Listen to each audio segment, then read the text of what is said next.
Quel est le bilan de ces attaques? Le bilan officiel, vous l'avez dit, il est autour de 70 militaires tués.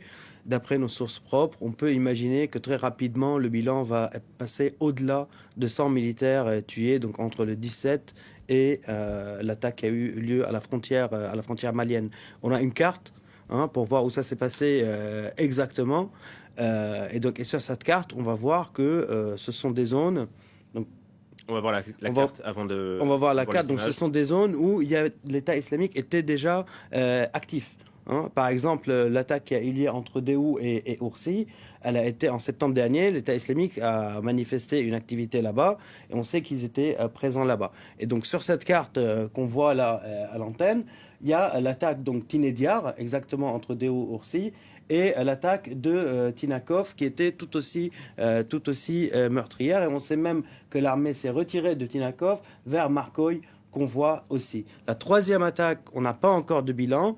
Et les deux attaques, là, c'était très probablement l'État islamique et pas Al-Qaïda. Ce sont des zones à cheval. C'est pour ça qu'on dit peut-être c'est l'un ou l'autre, mais très probablement c'était l'État islamique. L'attaque de Solé, par contre, on n'a pas de bilan. On sait que c'est un guet-apens qui a été préparé par Al-Qaïda. Et tout ça s'est déroulé sur les derniers jours. Il faut dire que ça serait les attaques les plus meurtrières de l'État islamique au Burkina Faso.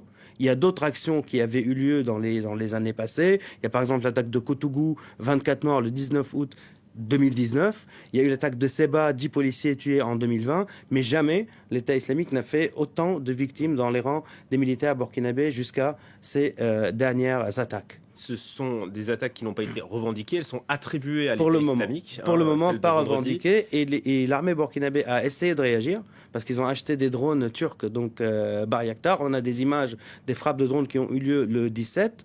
Et donc des frappes qui ont eu lieu aussi entre Déhou et Oursi, sauf qu'on ne sait pas précisément qui a été frappé. Est-ce que c'est l'État islamique ou est-ce que c'est Al-Qaïda? Selon des sources locales, elles affirment que les gens qui étaient frappés, c'était les gens d'Al-Qaïda, donc pas forcément les gens responsables de l'attaque qui a eu lieu et qui a causé autant de morts. Mais jusqu'ici, Wassim, le Burkina était plutôt visé par Al-Qaïda.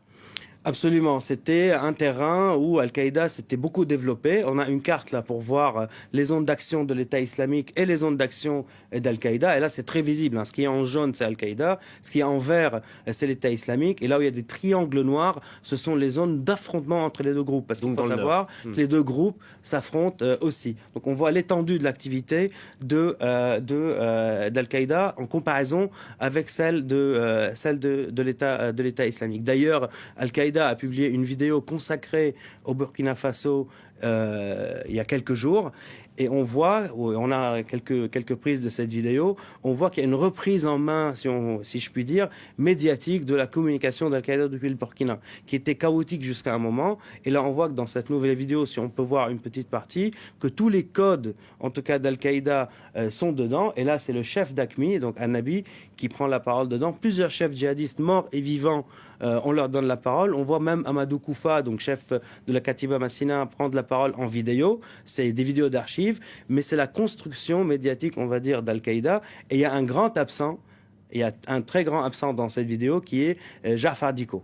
Et donc Ja'far Diko, c'est le frère de Malam Diko, le fondateur d'Ansar al-Islam au Burkina Faso. Donc sur cette photo, c'est un des frères de Malam Diko. Certaines sources disent c'est Ja'far Diko lui-même, d'autres disent que ce n'est pas lui, mais c'est un des frères de Malam. Et ce personnage, il faut s'arrêter dessus, donc le grand absent de cette vidéo, parce que c'est la personne qui a structuré Al-Qaïda au Burkina Faso, après la mort de son frère, qui a réussi à se maintenir son importance par rapport aux autres filiales au Mali, ne pas être absorbé par les autres filiales, en fournissant armes, hommes, en aidant l'effort de guerre, que ce soit contre le gouvernement au Mali, mais aussi contre l'État islamique, parce que c'est un paramètre très important dans le conflit entre les deux groupes. C'est quelqu'un qui a la confiance d'Amadou Koufa, donc le chef d'Al-Qaïda dans le centre du Mali, très proche de lui, et qui est tellement important aujourd'hui en termes stratégiques, on va dire, qu'il a été nommé par Iyad Aghali, donc le chef d'Al-Qaïda au Sahel, comme l'équivalent ou l'égal de Koufa. Donc c'est l'émir du Burkina Faso qui est aujourd'hui une zone très importante